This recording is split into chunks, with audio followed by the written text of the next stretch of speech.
e preparar para iniciar na próxima terça-feira o dia terrível da vida de Jó. Se a gente acha que tivemos um dia difícil, não teve ninguém que teve um dia como esse, que nós veremos na próxima terça-feira.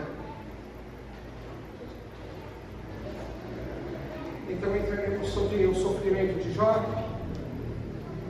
justiça de Deus, quando Ele mesmo manipula o mal, como Ele consegue manter a sua santidade com isso. Vamos entender a diferença entre tentação e provação, mesmo que as duas aconteçam ao mesmo tempo. Quando você é tentado, você é provado. Quando você é provado, você é tentado. Então entraremos numa parte bem profunda. E hoje vamos finalizar Jó, capítulo 1, versículo 5.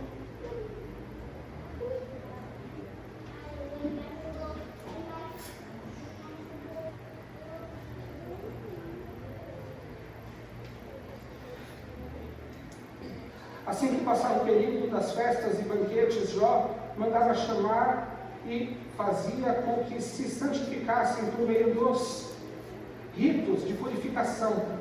Jó levantava-se ao romper da aurora e oferecia holocausto, isto é, sacrifícios completamente queimados,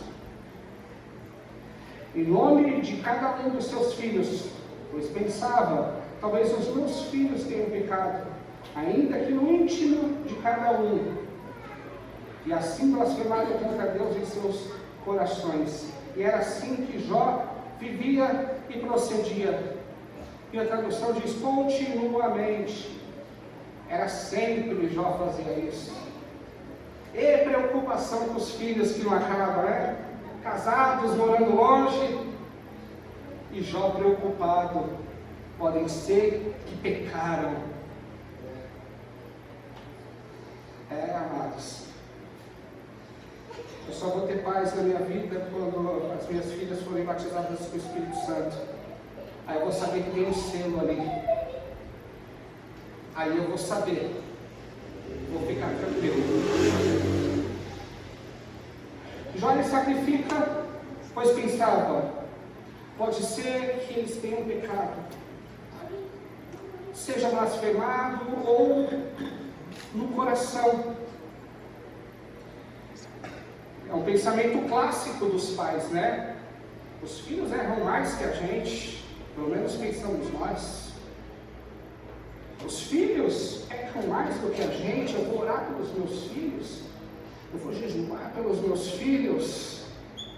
Jó não pensou, pode ser que eu tenha pecado nesse banquete. Pode ser que eu tenha, de alguma maneira, blasfemado nesse banquete.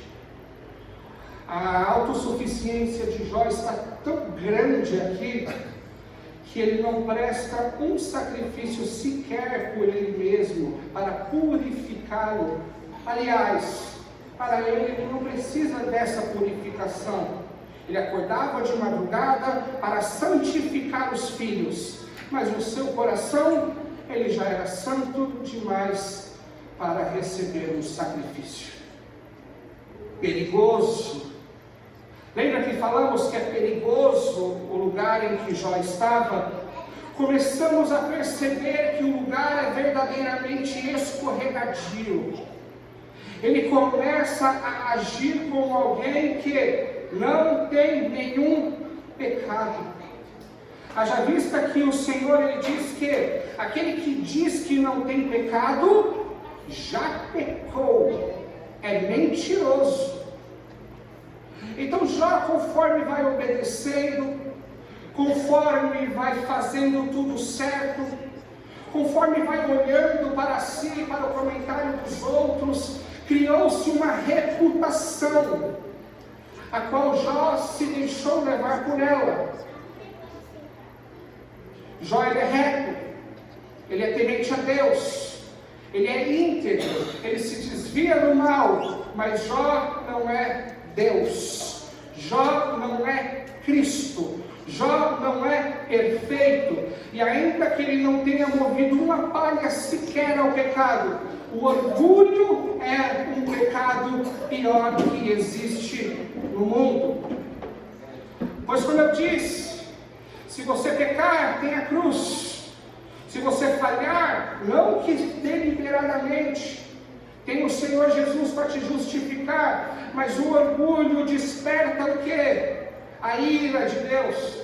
O orgulho coloca alguém como adversário, oponente de Deus, como alguém que tenta roubar o teu trono, como alguém que tenta roubar o teu lugar. E isso é perigoso.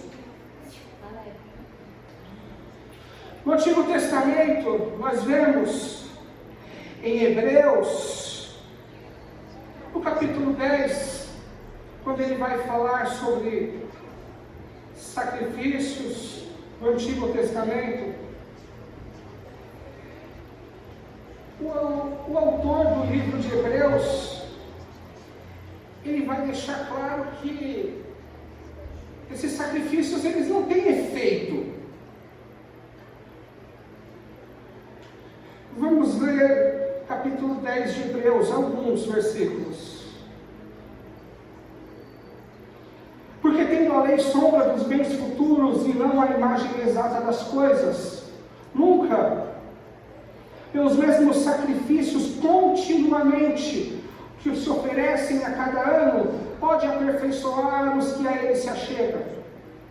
De outra maneira, teriam deixado de se oferecer. Por quê? Purificados uma vez, os ministrantes nunca mais teriam consciência do pecado. Só uma pausa. A própria repetição do sacrifício mostra que o pecado nunca saiu dali. Porque uma vez que o sacrifício fosse eficiente para purificar a consciência do pecador, logo ele pensaria: se estou puro, se recebi perdão, se esse sacrifício me trouxe verdadeiramente perdão, eu não preciso ir lá e fazer novamente. Então a própria repetição mostra a desconfiança do próprio ofertante quanto ao efeito daquele sacrifício. Vamos continuar lendo. Nesses sacrifícios, porém, cada ano se faz uma comemoração dos pecados, porque é impossível que sangue de touros e de bodes tire o pecado. Ou seja, quando se repete os sacrifícios através dos ritos, todos os dias, tinham sacrifícios no templo, sacrifícios anuais, tinha todos os tipos de ritos e sacrifícios. E esses sacrifícios eram uma comemoração do pecado, assim via o autor de Hebreus, porque a repetição deles daria a entender que o pecado prevalece sobre aquele ritual e sobre aquela aliança de sacrifícios. Então apenas exaltavam o pecado com suas repetições. Vimos aqui que o sacrifício não purifica a mente.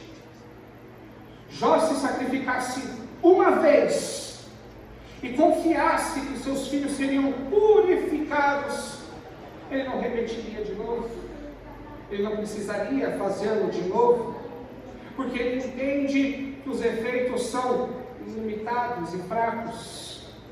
Então o pecado não purifica a consciência, porque o pecador ainda acha que está em pecado, por isso ele repete outros sacrifícios. O pecado também não remove, o sacrifício também não remove o pecado. Estamos falando de duas coisas diferentes. Quando um ato de pecado inicia-se na terra e ele é cometido, ele sai da mente humana e ele é praticado, ou ainda na mente humana, quando cobiça, quando deseja aquilo que não é seu, quando se orgulha, ou quando pensa algo que não é nobre e que não é segundo as Escrituras. o que acontece? O pecado vai para dois lugares. O primeiro, ele vai para a conta. Ele vai para uma conta jurídica, a qual você recebe a acusação da lei. Ele vai para o lado jurídico de condenação.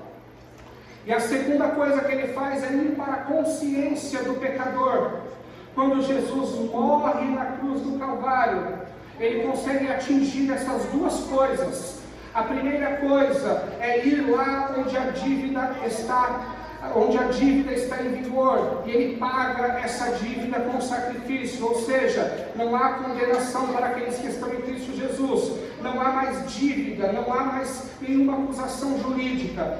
A segunda coisa que ele faz é purificar a mente do pecador, eliminando dele a má consciência, ou seja, esse pecador ele tem a plena certeza de que seus pecados foram removidos, e ele começa a andar como alguém sem culpa. E ele pensa assim: não preciso de outro sacrifício. Visto que o efeito aconteceu verdadeiramente, todos esses que alcançaram esse genuíno sacrifício andam de maneira a não ter culpa, pois nunca buscam outro sacrifício, nunca aceitarão um outro sacrifício. E não precisam de um outro sacrifício. Nem aquele que tal apóstolo fala, sacrifica na fogueira santa. Nem aquele que alguém pede para você fazer um sacrifício que doa. Não há necessidade, pois o sacrifício foi feito uma vez só. E sendo ele eficaz para me purificar do meu pecado, eu não preciso fazer outro sacrifício. E ele eliminando e pagando a minha conta jurídica, pois a lei estava com acusação contra mim e a pena de morte. Visto que ele paga essa dívida e me resgata através de um sacrifício, eu também não tenho nenhuma culpa segundo a lei e nem na minha consciência. Mas no Antigo Testamento isso não acontecia. Não era removida a culpa e também não era removida a ação legal que era contrária. O apóstolo Paulo vai falar as cédulas de morte que era contrária a nós. A dívida do pecado não era anulada. Então esse sacrifício, ele ia sendo realizado e sem operar na consciência, sem trabalhar internamente dentro do pecador, ele se transformava ao decorrer do tempo em um ritual vazio. Lembra que eu usei um exemplo? Uma criança quando, no começo dos sacrifícios e dos rituais, praticava pela primeira vez esse rito, ela ficava desolada, chocada, ela ficava traumatizada, porque é um sacrifício, é um ritual violento. Ora, a criança que carregava um cordeirinho tinha que ver a morte desse cordeiro, ele era degolado, ele era arrancado a pele, ele era esquartejado, e por vezes tinha que comer ainda. Imagine para essa criança. Tinha que comer. Significava a comunhão com Deus e com os sacerdotes. Era o efeito. Constrangimento, dor, arrependimento, não vou mais fazer, eu não posso. Isso era um trauma a qual Deus fazia de maneira proposital. O reino de Deus é das crianças, porque elas sentem verdadeiramente. Mas agora nós vimos também um Jó que não se quebranta, um Jó que não sente dor, mesmo sabendo que um inocente está morrendo no lugar dos seus próprios filhos, e mesmo ele executando esse inocente. Porque os efeitos a qual Deus queria de humildade e quebrantamento já não estavam mais ali. Ou seja, a antiga aliança, esses rituais de sacrifício, iniciavam-se fortes na vida do homem, causando trauma e chocando ele, mas conforme o tempo passa, ia desvanecendo este efeito, este poder e este brilho. 2 Coríntios 3,13.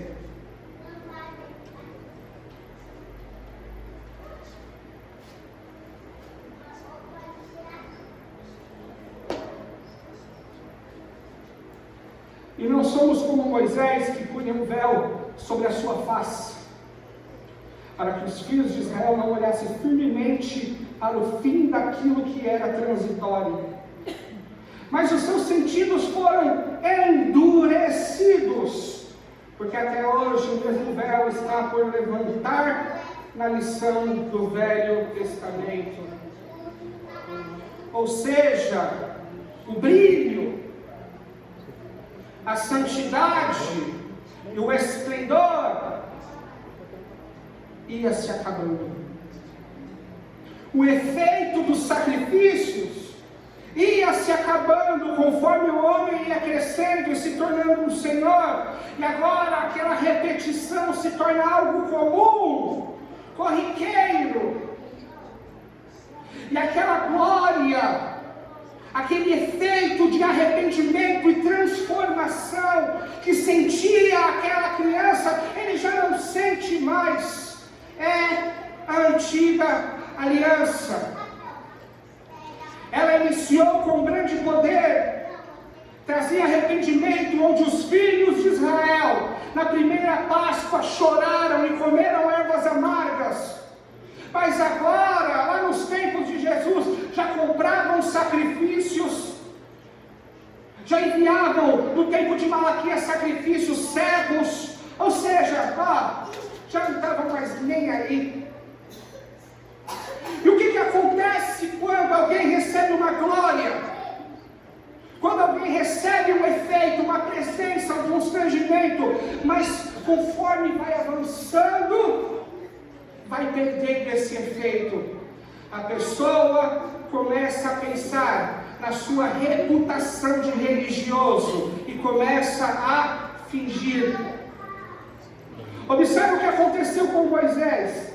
Moisés, ele brilhava, o povo de Israel não queria mais olhar para ele, porque o brilho era muito intenso, mas Moisés percebia que o brilho ia se acabando, então ele colocava um véu, para que o povo pensasse o quê? Que ele ainda estava brilhando por trás daquele véu, para que o povo pensasse que ainda tinha glória ali na vida dele. Quando a pessoa está numa aliança da lei, numa aliança de retribuição, numa aliança das obras, eu faço e aconteço, talvez ele comece com essa empolgação, mas no final se torna religiosidade e por fim, fingimento. Santidade aqui, mas bate na mulher em casa. Santidade aqui, mas paquera meninas na rua. E aí? É uma glória que vai desvanecendo e vai se acabando. Mas no Novo Testamento e na Nova Aliança, o apóstolo Paulo, nesse mesmo texto de Coríntios, vai falar que na Nova Aliança acontece o contrário. Esse sacrifício opera de maneira contrária. Ele não enche de brilho o pecador, ele não joga poder de uma vez, ele inicia-se devagarzinho, e de glória em glória nós vamos crescendo e brilhando e nos tornando segundo a imagem de Cristo. Ou seja, começamos velhos e vamos nos tornando criança. Os efeitos vão sendo cada dia maior, porque passamos a conhecê-lo, passamos a vê-lo no decorrer do nosso dia a dia, em cada detalhe, em cada situação, e em cada consolo, e em cada dificuldade, em cada ânimo que Ele nos levanta, em cada perdão. Aquela humildade, aquele quebrantamento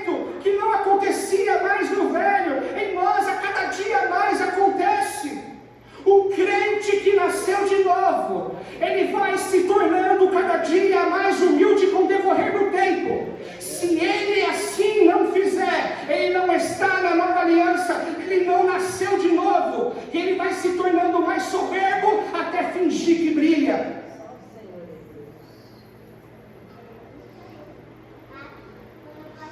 Já está nessa fase. Acha que está brilhando. Acha que não tem necessidade de um sacrifício. Mas ele vai entender uma coisa. Que até mesmo o melhor dos homens necessita nascer de novo. Porque pelas obras ninguém entrará no reino de Deus. Vai entender que ele pode ser santo, justo, reto, temente a Deus, mas se não nascer de novo, a porta do céu estará fechada na cara dele.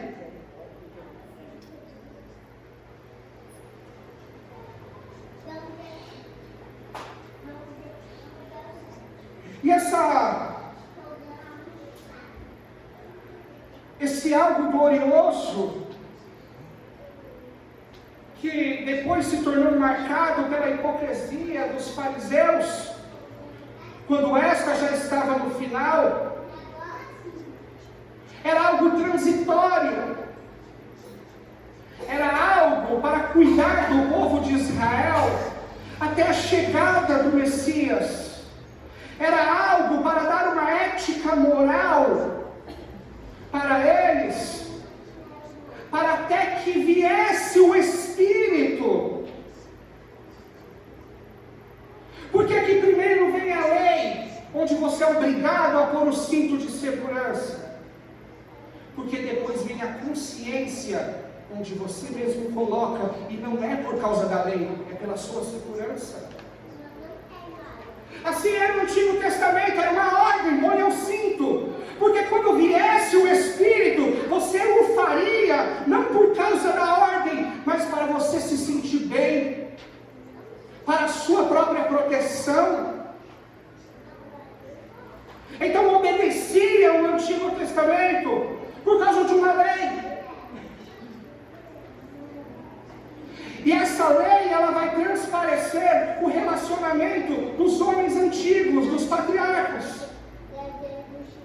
Onde todo relacionamento com as divindades era através de medo ou interesse. Pode olhar qualquer povo antigo. Não há o desejo de se unir com esse Deus. Não há o desejo de ter paternidade, de ter filiação, de participar da família desse Deus. É loucura isso. Todos se resumem a interesse e temor.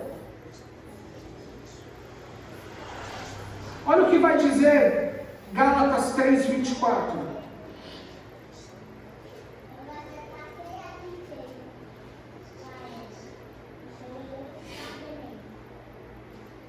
De maneira que a lei nos serviu de aio para nos conduzir a Cristo, para que pela fé fôssemos justificados. A lei serviu de aio, uma tutora, uma cuidadora, uma empregada, alguém que lhe foi dado o serviço de cuidar. Mas essa é uma empregada, é uma serva, é uma escrava que recebeu uma missão de cuidar. Ela não era a mãe, nem o pai, nem o dono daquele povo. E como que ela exercia esse cuidado? Através de medo e recompensa. É como adestrar um cachorro. Simples. Medo e recompensa. Por isso que é chamado de escravos aqueles que vivem debaixo desta lei. Porque o escravo você o põe para trabalhar através de um medo, do chicote ou uma moeda. Não tem relacionamento, não tem mais nada. Ou era medo de uma punição, ou era desejo e interesse por uma recompensa. Assim era o relacionamento deles.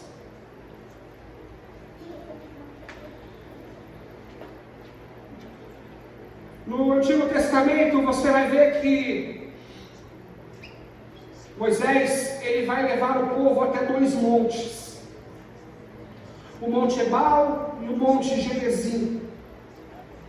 Metade das tribos de um lado, metade das tribos do outro.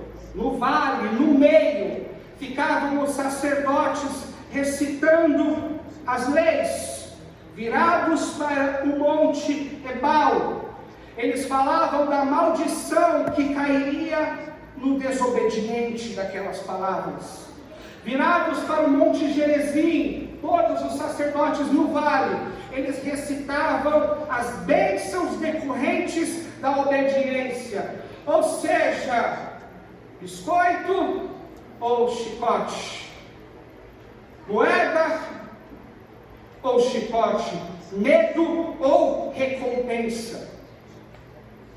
E dentre essa teologia de medo e de recompensa, a qual até hoje ainda, aqueles que ainda não sentiram-se filhos de Deus, aqueles que ainda não aceitaram o sacrifício que purifica da má consciência, ainda assim pensam que viver a obra de Deus é querer alguma coisa, recompensa ou medo do inferno. Ora, por que você serve a Deus como um escravo? Medo de ir para o inferno? Ou você quer alguma coisa? Quer uma bênção? Pensamento de escravo. Pensamento daqueles que estão debaixo da lei e que não receberam a nova aliança, pois o Filho, ele trabalha mais do que todos, e ele não pensa em nenhuma recompensa, ele tem o desejo de orgulhar o seu Pai. Sua filha já fez um desenho para você?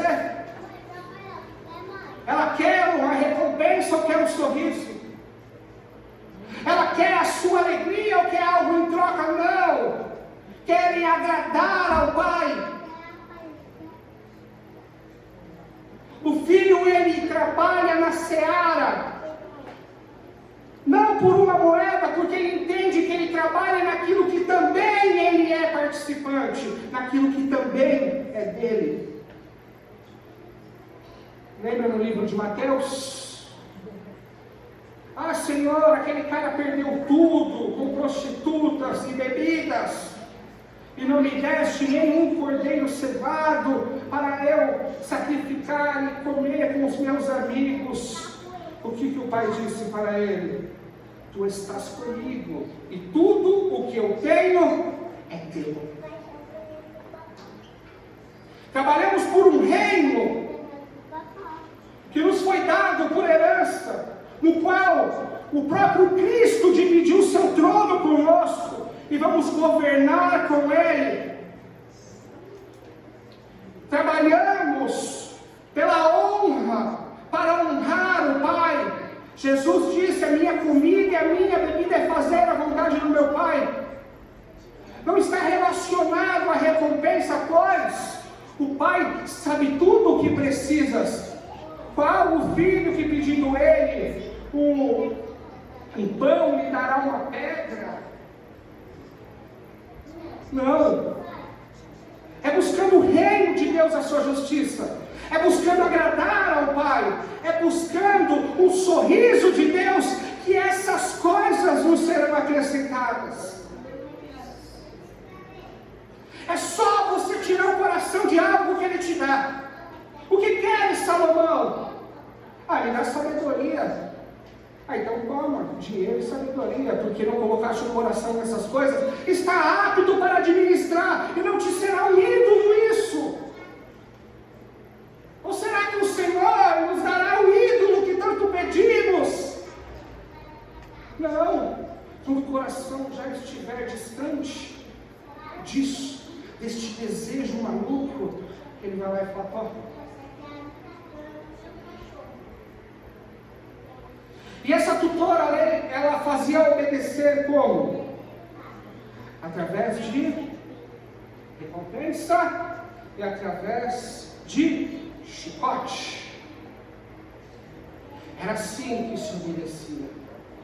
Ora, essa obediência movida, ou a recompensa, ou o medo, porventura seria esta apreciada por Deus?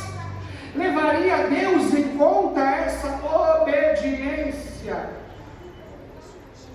que não é baseada no amor, que é baseada aqui, somente no egoísmo? Olha, para mim não me dá mal, eu vou obedecer, ou para mim ganhar com isso, é apenas egoísmo. E Deus não contabiliza essas obediências. Deus, Ele não considera essas obras. Pois quando as obras têm a fonte que desagrada a Deus, logo Ele já não mais a aprecia. Se não nasceu do amor qualquer tipo de ação da nossa parte, ora, vai ser queimado no fogo, quando Deus testar e olhar qual foi a intenção. Acabou. Observe o que está escrito em Isaías 64, 6 e 7.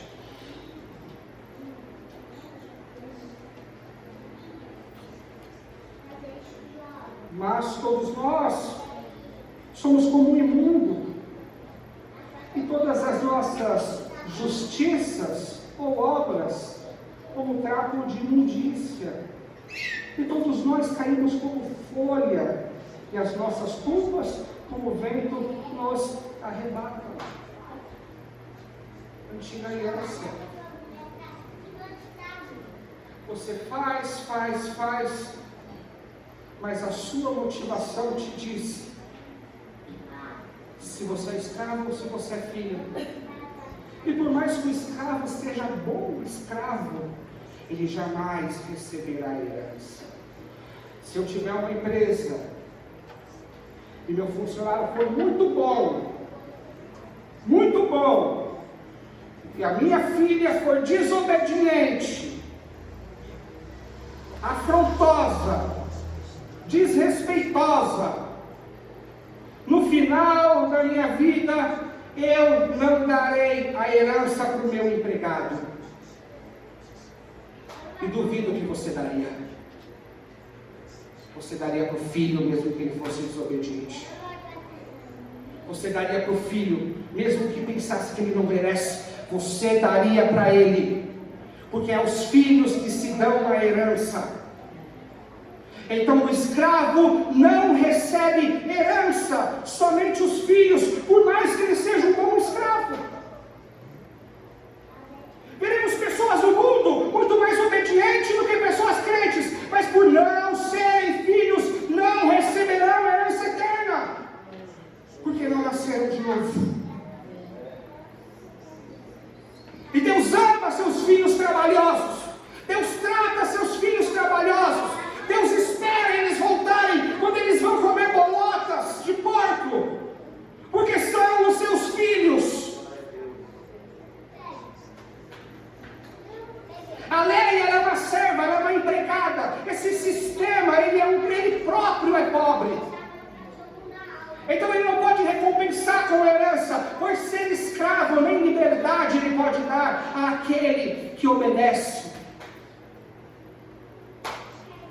A lei é comparada a uma serva, a uma escrava, que vai trabalhar para cuidar dos filhos até a chegada do dono. Mas ela só pode dar moedas.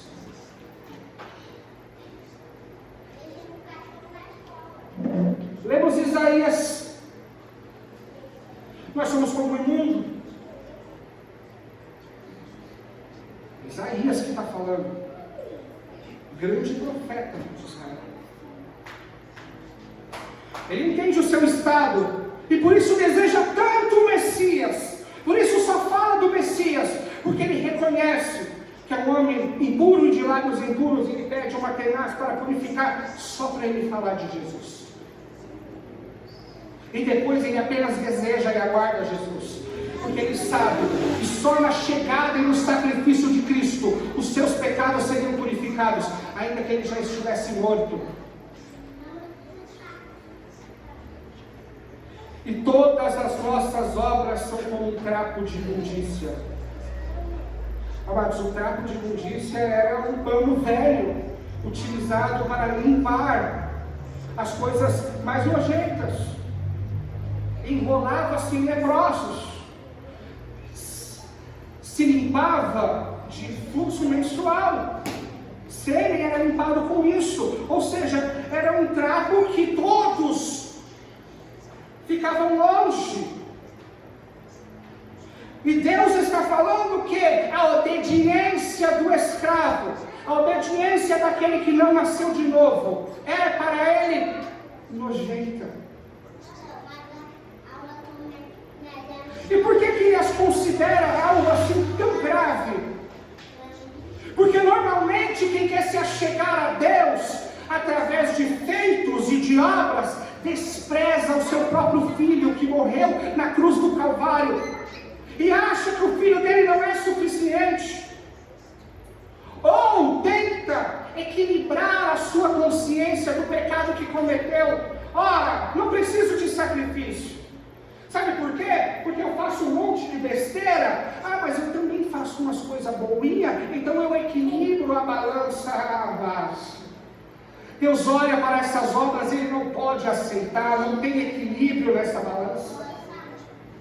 Então, se o homem faz um monte de mal, e o homem faz um monte de bem, ele é condenado pelo mal que fez da mesma forma. Basta quebrar uma lei, e a pessoa já é condenada. Então não adianta vir com essa. Não, eu sou mau, mas eu sou bom em equilibrar. É chorar e se arrepender, senão não tem jeito. Porque se eu, em pecado, tentar oferecer boas obras para equilibrar a balança de Deus, ele vai achar nojento, ele vai achar repulsivo, ele vai entender como alguém que recusou o filho que ele deixou morrer. Imagina, você recebe uma dor, você entrega um filho para morrer, e o cara vai lá e fala: não quero não, eu tenho um prato de comida, isso serve, isso é maior do que o sacrifício. Deus não aceita. Deus não aceita. Então por isso todas as obras, toda a obediência, todo o carinho que Deus tinha por Jó, era pura graça.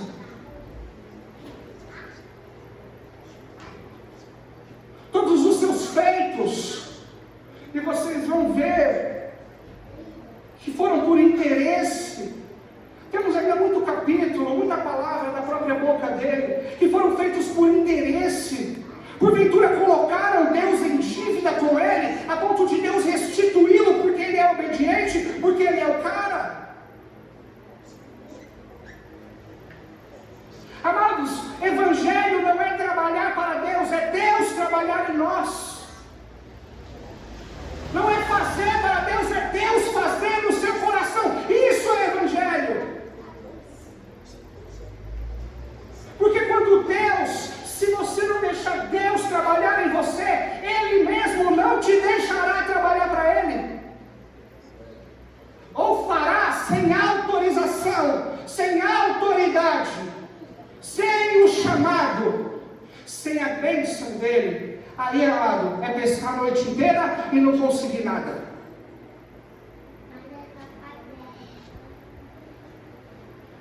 Jó é movido pela recompensa. Você vai perceber que depois que ele perde tudo, o capítulo da saudade, quando ele se lembra, nem é dos filhos. Era quando ele era grande, quando ele falava e todo mundo se calava, quando ele era os olhos do cego, a perna do coxo, quando ele falava e até os velhos se calavam, colocavam a sua cadeira no centro, na porta da cidade. Essa é a saudade dele. Essa é a saudade dele.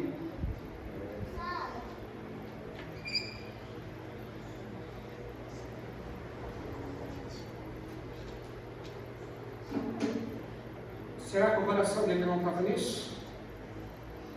Será que Deus não tinha que salvá-lo dele mesmo? Será que precisava Deus deixar ele fazer alguma coisa? Aqui por dentro.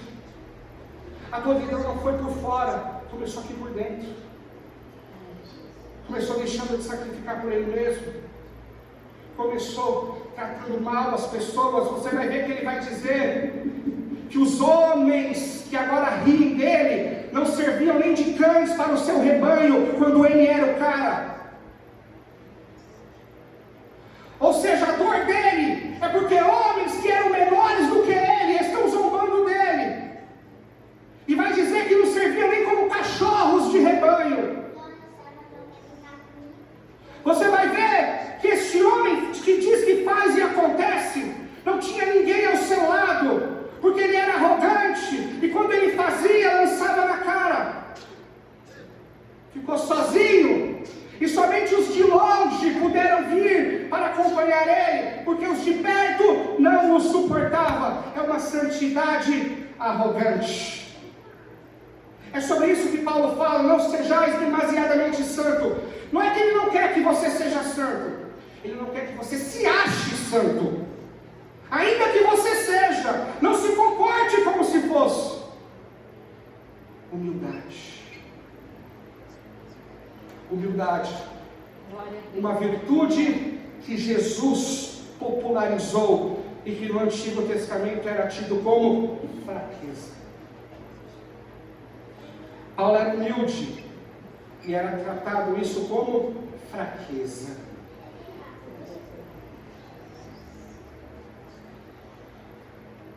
Mas vamos lá, o sacrifício não purificava o pecado, não tirava da conta.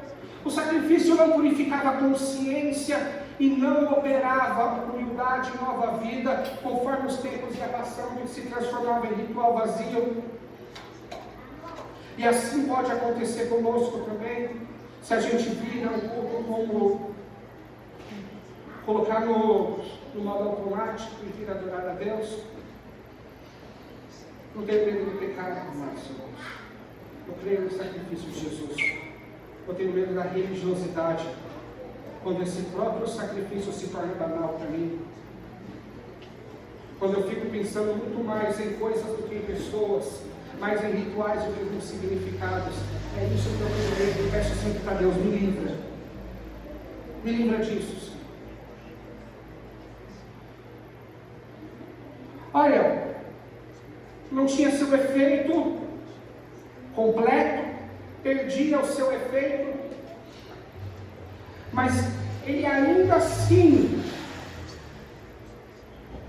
ele surtia o efeito de fazer o povo se desviar do mal, ainda que por interesse, ainda que por medo, o povo começava a andar longe daquilo que Deus reprovava. Deus estava guardando até a chegada do Messias, a qual purificaria o coração deles. Eles começavam a não agir mais por recompensa, mas por filiação. Mas até então, como que esse sacrifício operava? Em primeiro lugar, nós vimos que é algo violento, é algo traumatizante. A própria esposa de Moisés disse que Moisés e Deus eram sanguinários. E olha que foi só uma circuncisão, não foi nem um sacrifício. Os sacerdotes ficavam banhados de sangue, a qual a sua pele nem aparecia nos dias da expiação, porque todo Israel vinha sacrificar. Sangue, sangue, violência, choro de animais. Era isso.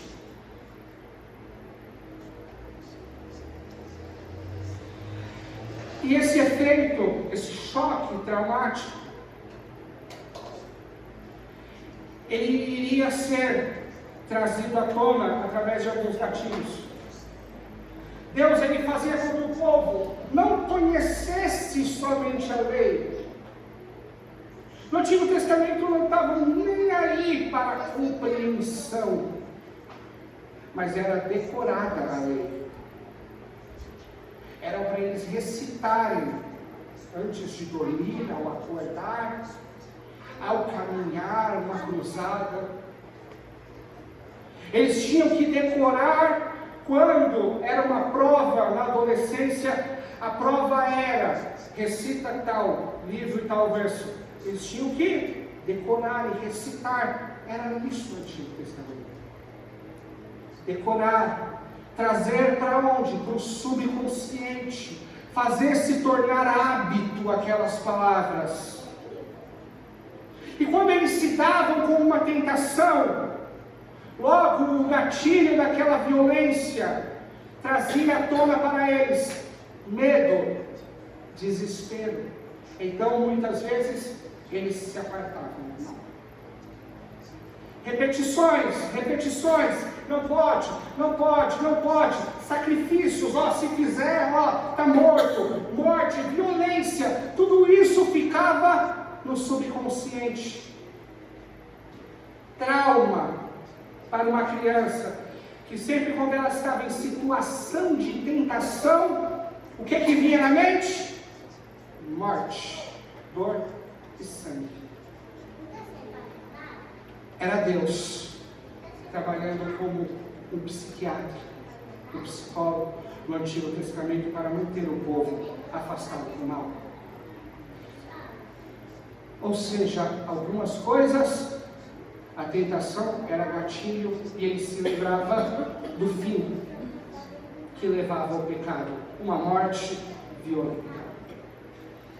Por isso que Deus reforçava essa parte do medo, fazendo ameaças através dos profetas, dizendo: ora, se não se arrependerem, eis que eu virei e vos dilacerarei, seus corpos eu lançarei no pasto, para dar de comida às aves do céu e às bestas feras do campo.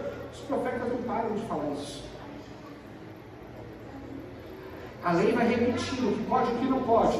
Quando entrava em situação de tentação, qual era a lembrança? Medo, ameaça, morte. Pois bem, dá para recompensar uma obediência assim? Uma obediência involuntária, uma obediência da lei decorada no subconsciente. É como você que vai do serviço para casa todos os dias, aí um dia você chegou em casa e falou: como que eu cheguei aqui? O subconsciente, o hábito, a repetição, fez com que você, sem pensar, sem raciocinar, no piloto automático, chegasse na tua casa. Mas para Deus, era só um período específico até que viesse o quê? Jesus Cristo. Porque um culto dessa maneira não é aceitável a Deus. Porque primeiro, não dá para saber se Ele é amado. É por medo, por recompensa, ou por choque traumático que eles obedecem.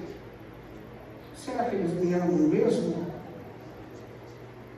Porque se não há consciência naqueles que obedecem, não pode haver relacionamento verdadeiro. Não dá para se relacionar com alguém que não tenha consciência do que está fazendo. Vamos ver Romanos 12.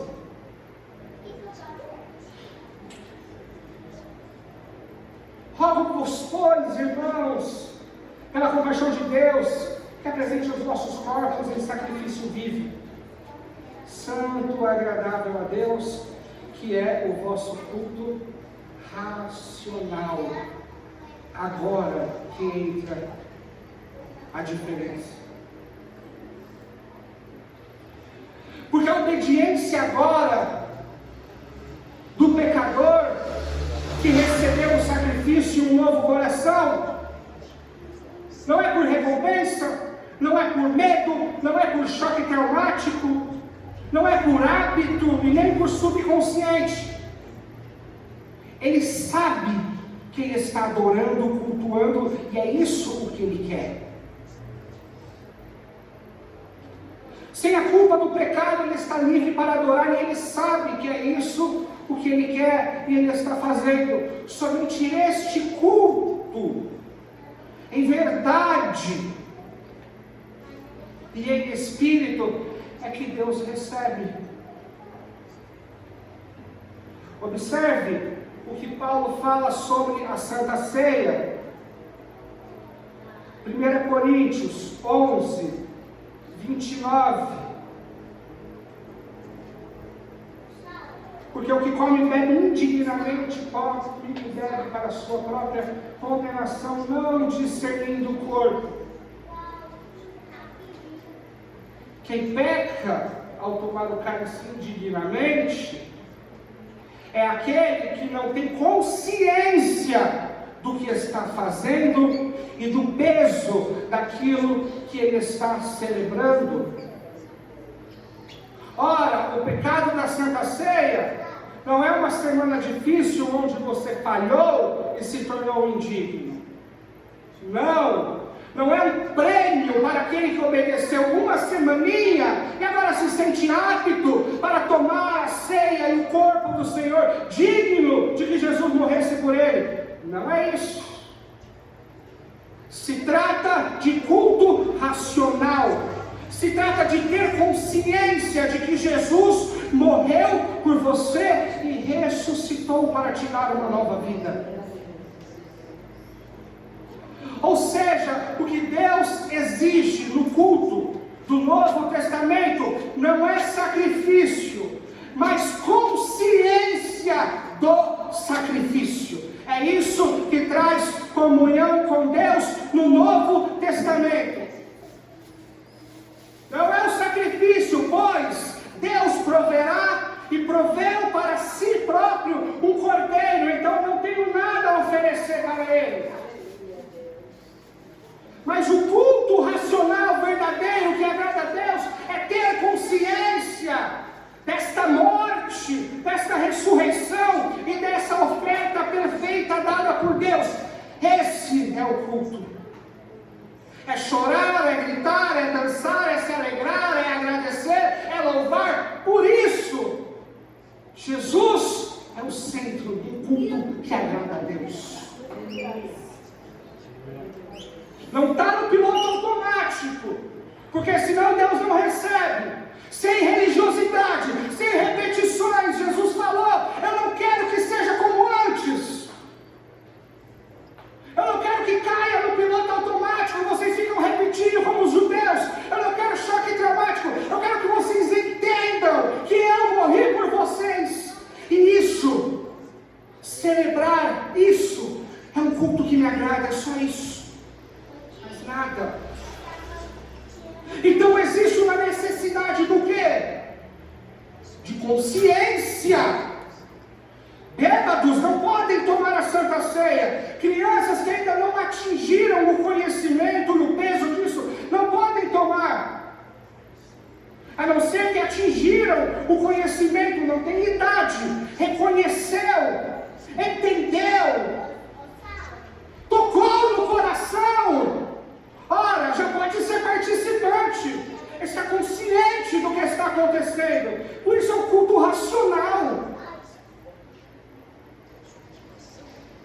Então não adianta falar assim: olha, a fé não se explica, é loucura, não preciso entender. Sem cérebro não tem culto que agrada a Deus. Não adianta vir que, não, essas coisas não adianta ficar só em mistério, não adianta só ficar em arrebatado. Tem que entender, tem que adorar, tem que servir, tem que reconhecer. Esse é o culto. Sem piloto automático. Cada dia um dia novo, um dia diferente, uma oportunidade de adorar. Uma oportunidade de adorar, independente da situação. É a única oportunidade de adorar. O dia não volta, o tempo não para. Lá no céu eu vou adorar. Claro que vai adorar o tempo todo, toda a eternidade você vai adorar. Mas não haverá nem pranto, nem choro, nem dor. Suas lágrimas serão enxugadas. A única oportunidade de adorar a Deus na dor é aqui. Nem anjos, nem demônios, nem principados, nem serafins, todos eles estão isentos de dor.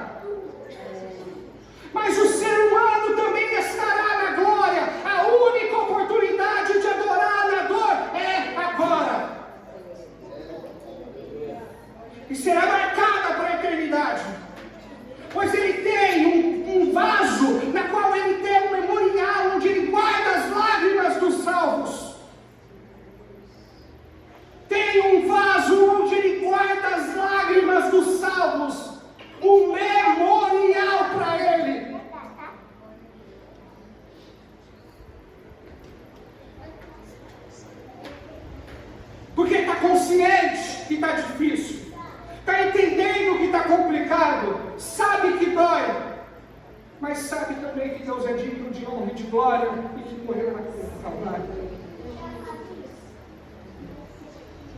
Indigno é aquele que não entende isso. Indigno é aquele que não aceitou e não se alegra com isso. Indigno é aquele que não alcançou o conhecimento e não foi tocado por isso. Esse é o indigno. O pecador, a ele foi oferecido o corpo e o sangue para morrer na cruz do Calvário. Esse, apesar de não ser digno, ele deve participar para a salvação de sua alma e para a comunhão com Cristo e para a redenção dos seus pecados. E quanto ao pecador que diz, não, eu preciso melhorar para servi-lo, se não servi-lo você nunca vai melhorar. Não, mas eu preciso parar com essas. Jeremias diz, vinde a mim e eu curarei as vossas desobediências, diz o Senhor. Vamos orar a Deus, se coloque em pé.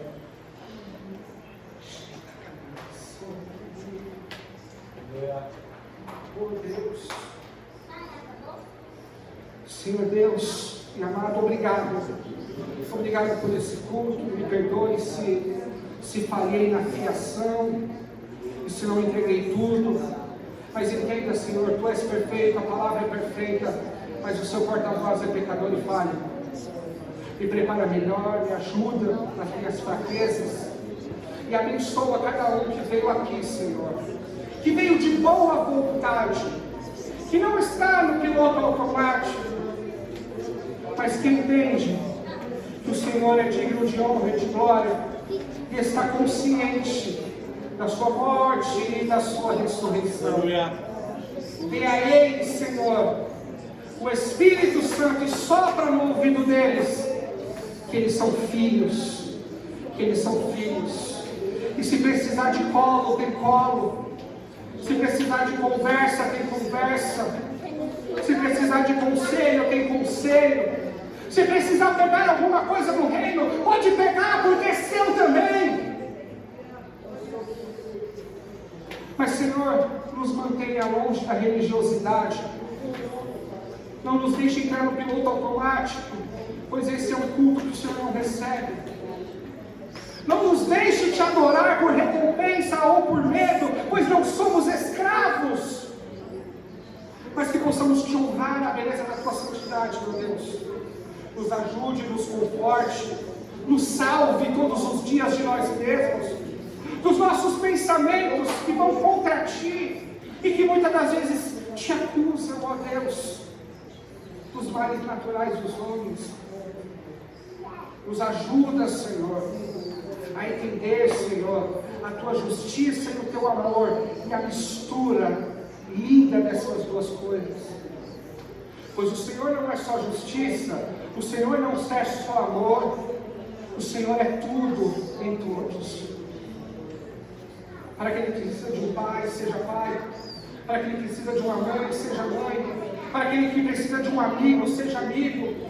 Para aquele que precisa de pão, prover, seja um alimento. Para aquele que precisa de salvação, Tu és a salvação. Para aquele que precisa de remédio para a depressão, Tu és o remédio e o médico dos médicos. Tu podes ser tudo o que precisamos, Senhor.